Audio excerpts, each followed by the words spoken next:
정 실장입니다. 연예 대통령 이진호에 어떤 남성이 등장해서 유엔 출신 최정원 씨가 자기 가정을 파탄냈다, 상간남이다 이렇게 주장을 했어요. 근데 이에 대해서 또 아내 측은 반박을 했고요. 최정원 씨 측에서도 전혀 사실이 아니라며 법적 대응을 예고했습니다. 근데 여기서 과연 누구의 주장이 맞을지 한번 법적으로 살펴보도록 하겠습니다. 먼저 최정원 씨의 행위가 부정행위인지 살펴보도록 하겠습니다. 부정행위란 우리가 흔히 말하는 불륜, 요걸 얘기하는 거죠. 그런데 우리가 성적 관계가 있었을 때만 외도다, 부정행위다 이렇게 생각하는데요. 그렇지가 않습니다. 남편 측의 주장대로 보고 싶다 뭐 이런 메시지를 주고받고 애정 표현을 했다 라거나 또 혼자 사는 상대방의 집에 드나들었다, 이런 것들만으로도 부정한 행위 인정된 판례 있습니다. 그렇기 때문에 부정행위가 될 수 있는데요. 그러나 아내 측에서는 반박하고 있어요. 그런 내용으로 애정 표현한 적 없고 자전거에 대한 얘기를 나눴을 뿐이다. 요거 갖고 당연히 부정행위 인정되지 않겠죠. 그리고 집에 간 것도 1회, 화장실을 쓰기 위해 잠깐 들렀을 뿐이다. 요것만 가지고는 부정행위 인정되지 않겠죠.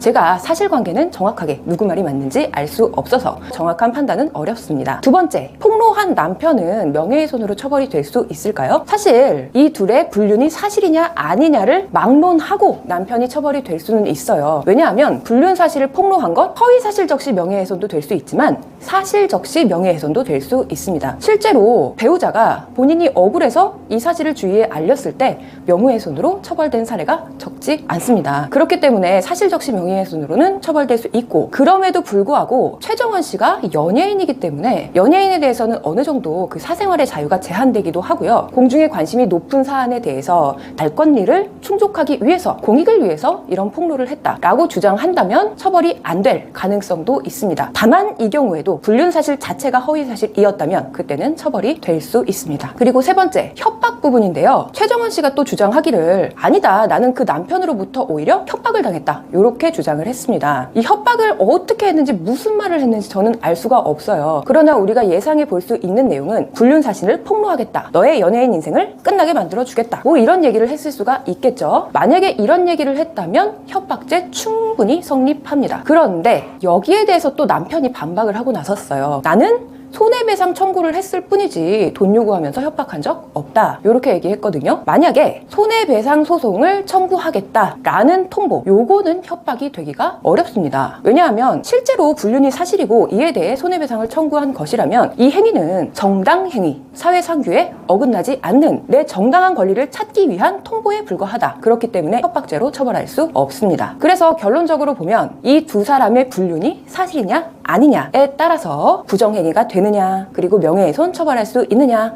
협박죄 처벌할 수 있느냐, 이런 것들에 대한 판단도 달라질 것 같은데 사실관계는 저도 모릅니다.